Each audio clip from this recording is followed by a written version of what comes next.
AGS நண்பர்கள் எல்லாருக்கும் வணக்கம். இன்றைக்கி வந்து நம்ம என்ன பார்க்கலாம்னு பார்த்தீங்கன்னா, விஜயநகர பேரரசு அந்த டாப்பிக்லேருந்து இதுக்கு முன்னாடி டிஎன்பிஎஸ்சி எக்ஸாம்ஸில் வந்து இந்த மாதிரி கொஸ்டின்ஸ்லாம் வந்து கேட்டிருக்காங்க அப்படின்னு சொல்லிட்டு நம்ம ப்ரீவியஸ் இயர் கொஸ்டின்ஸ் வந்து பார்க்கலாம். நம்ம சேனலில் பார்த்தீங்கன்னா டாபிக் வைஸ் நம்ம ப்ரீவியஸ் இயர் கொஸ்டின்ஸ் வந்து அப்டேட் பண்ணி கொடுத்துட்ருக்கோம். நம்மளுடைய சேனல் சப்ஸ்கிரைப் பண்ணாதவங்க கொஞ்சம் சப்ஸ்கிரைப் பண்ணி ரெகுலராக அதை ஃபாலோ பண்ணி வச்சுக்கோங்க. சரி வாங்க பார்க்கலாம். ஃபர்ஸ்ட் கொஸ்டின் பாருங்கள். விஜயநகர அரசர்களின் நாணயங்களில் செப்பு நாணயங்கள் வந்து எவை அப்படின்னு சொல்லி கேட்குறாங்க. அதுக்கான ஆன்சர் பார்த்தீங்கன்னா ஆப்ஷன் பி ஜிட்டா.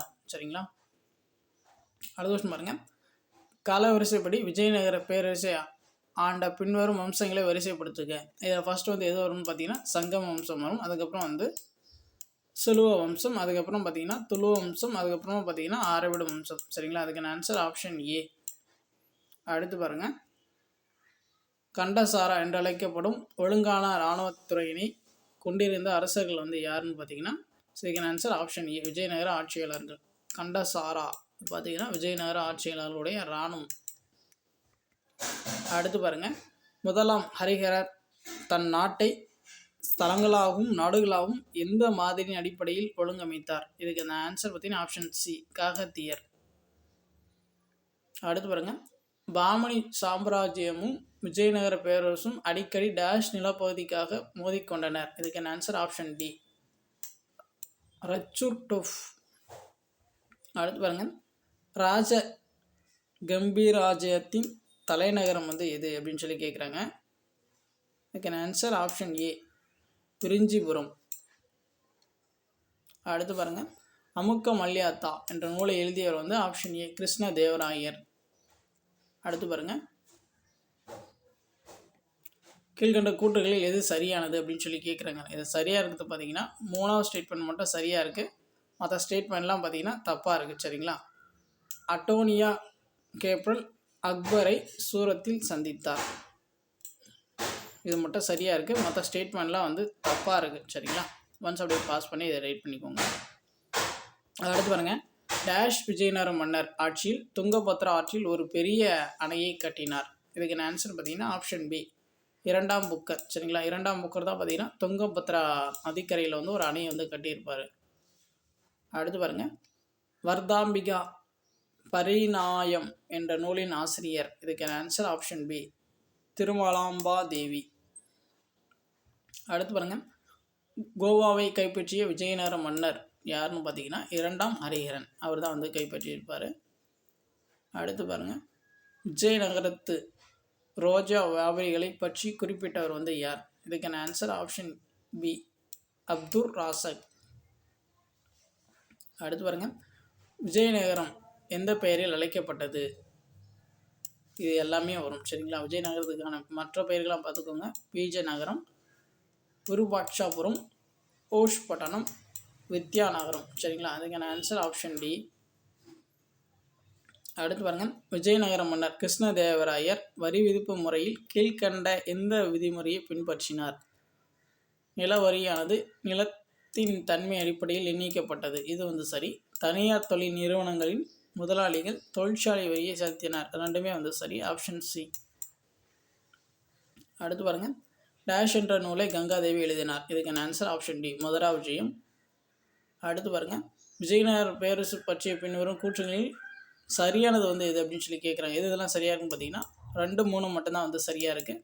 புகழ்பெற்ற பெர்சியன் தூதுவர் அப்துல் ராசாக்கை 2ஆம் தேவராயர் தனது அரசவைக்கு அழைத்தார். சரிங்களா, அப்துல் ராசாக் வந்து யாருடைய அவையில் இருந்தார்னு பார்த்துக்கோங்க, 2ஆம் தேவராயர். அதுக்கப்புறம் பார்த்தீங்கன்னா விஜயநகர பேரரசு முதலாம் ஹரிஹரால் நிறுவப்பட்டது. 2, 3 மட்டும் தான் பார்த்தீங்கன்னா சரியாக இருக்குது, ஆப்ஷன் சி.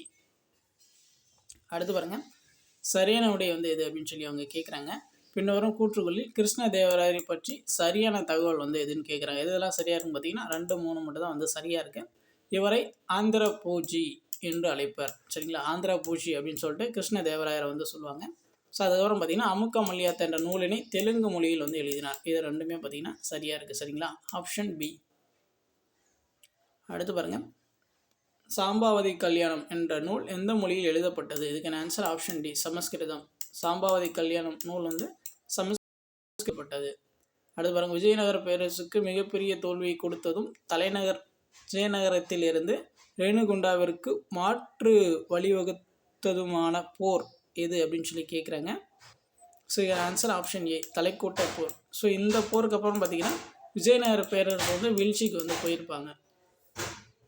அடுத்து பாருங்கள், விஜயநகர பேரரசில் கொண்டாடப்படும் முக்கிய விழா வந்து எதுன்னு பார்த்தீங்கன்னா மகாநவமி, ஆப்ஷன் பி. ஸோ அடுத்து பாருங்கள், அல்லாசானி பெத்தனா மிகவும் சிறந்தவர் மற்றும் அவர் அடிக்கடி டேஷ் என விவரிக்கப்பட்டார். ஸோ இதுக்கான ஆன்சர் ஆப்ஷன் பி.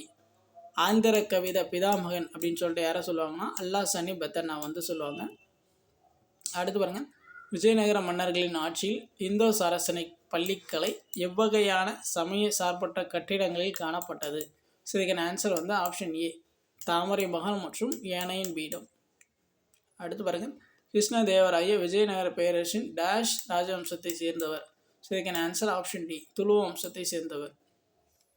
விஜயநகர பேரரசில் அறிமுகமான டேஷ் நாணயம் பகோடா என அழைக்கப்பட்டது. இதுக்கான ஆன்சர் ஆப்ஷன் டி, தங்க நாணயம். அடுத்து பாருங்கள், பொறுத்து வந்து கொடுத்துருக்காங்க.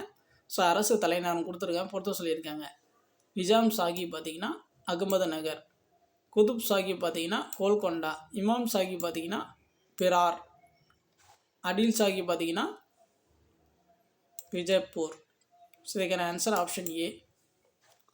அடுத்து பாருங்கள், பின்வருவனவற்றில் எது சரியாக பொருத்தப்பட்டுள்ளது அப்படின்னு சொல்லிக்கிறாங்க. மூணாவது மட்டும் தான் வந்து சரியாக இருக்குது, காகத்திய அரசர் வாராங்கல், அது மட்டும் தான் வந்து சரியாக இருக்குது. அடுத்து பாருங்கள், ஹரிஹரன் மற்றும் புக்கர் எந்த காக்கத்திய வாராங்கல் ஆட்சியாளரிடம் சேவை செய்தனர். ஸோ இதுக்கான ஆன்சர் பார்த்தீங்கன்னா ஆப்ஷன் பி, 2ஆம் பிரதாபருத்ரன். அடுத்து பாருங்கள், கிருஷ்ணதேவராயின் அமுக்க மல்யாத்தா யாருடைய வாழ்க்கையை விவரிக்கின்றது. ஸோ இதுக்கான ஆன்சர் பார்த்தீங்கன்னா ஆப்ஷன் ஏ, பெரியாழ்வார். அடுத்து பாருங்கள், அம்பி டேஷ் நதிக்கரையில் அமைந்துள்ளது. இதுக்கான ஆன்சர் ஆப்ஷன் சி, துங்கபத்திரா. அடுத்து பாருங்கள், விஜயநகர ஆட்சியின் கீழ் இளவரசரின் முடிசூட்டல் எவ்வாறு அழைக்கப்பட்டது. இதுக்கான ஆன்சர் பார்த்தீங்கன்னா ஆப்ஷன் டி, யுவராஜ பட்டாபிஷேகம். அடுத்து பாருங்கள், 1474ஆம் ஆண்டு இந்தியாவிற்கு வந்த ரஷ்ய பயணியின் பெயர். இதுக்கான ஆன்சர் ஆப்ஷன் டி, நிகிதின். அடுத்து பாருங்கள், அச்சுத நாயர் காலத்தில் விஜயநகர பேரரசு எத்தனை ராஜ்யங்களாக பிரிக்கப்பட்டுள்ளது. ஸோ இதுக்கான ஆன்சர் பார்த்தீங்கன்னா ஆப்ஷன் சி, 17 ராஜ்யங்கள். அடுத்து பாருங்கள், விஜயநகர பேரரசுக்கு விஜயம் செய்த நிக்கோலா கேண்டி என்பவர் ஒரு இத்தாலிய நாட்டு பயணி. இத்தாலிய நாட்டு பயணி வந்து நிக்கோலா கேண்டி.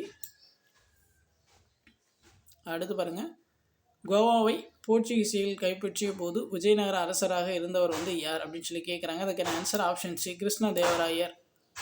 அடுத்து பாருங்கள், அமுக்க மல்யாத்தா வந்து கிருஷ்ணதேவராயர். அடுத்து பாருங்கள், இந்தியாவில் நிக்கோலா கேண்டி மற்றும் அப்துல் ராசக் டேஷ் ஆட்சியின் போது வருகை புரிந்தனர். இதுக்கான ஆன்சர் ஆப்ஷன் சி, விஜயநகர அரசர்கள். அடுத்து பாருங்கள், பொறுத்து கொடுத்துருக்காங்க. கங்காதேவி பார்த்தீங்கன்னா மதுரா விஜயம், திருமலாம்பா இப்போ தான் பார்த்தோம், திருமலாம்பா வந்து வரதாம்பிக பரிநாயம், சமரசர் பார்த்திங்கன்னா பிரபுலிங்க லீலை, கதைதாசர் பார்த்திங்கன்னா ஹரிபக்தி சாரம். இதுக்கான ஆன்சர் ஆப்ஷன் சி. பாரிஜாத கர்ணாமோ என்ற நூல் யாரால் எழுதப்பட்டது. இதுக்கான answer option B, Nandi Thimmanna. அடுத்து பாருங்கள், விஜயநகரம் நகரத்தின் சுற்றளவு 60 மைல் என்று குறிப்பிடும் வெளிநாட்டு பயணி வந்து யார். விஜயநகரம் நகரத்துடைய சுற்றளவு வந்து 60 மைல் என்று குறிப்பிடும் வெளிநாட்டு பயணி வந்து யாருன்னு கேட்குறாங்க. அதுக்கான answer option B, Nicola Conti. So அவ்வளோதான், விஜயநகர பேரரசு பற்றி இதுக்கு முன்னாடி டிஎன்பிஎஸ்சியில் கேட்ட கொஷின்ஸ் வந்து எல்லாமே பார்த்தாச்சு. உங்களுக்கு வேறு ஏதாச்சும் டவுட் இருந்துச்சுன்னா நீங்கள் வந்து கமெண்ட் பண்ணுங்கள், நம்ம வந்து ரெஸ்பான்ஸ் பண்ணுவோம். ஸோ இப்போ தான் வந்து நம்ம சேனல் ஃபஸ்ட் டைம் பார்க்குறீங்கன்னா கொஞ்சம் சப்ஸ்கிரைப் பண்ணுங்கள், சப்போர்ட் பண்ணுங்கள், ஃப்ரெண்ட்ஸ்க்கு வந்து ஷேர் பண்ணுங்கள்.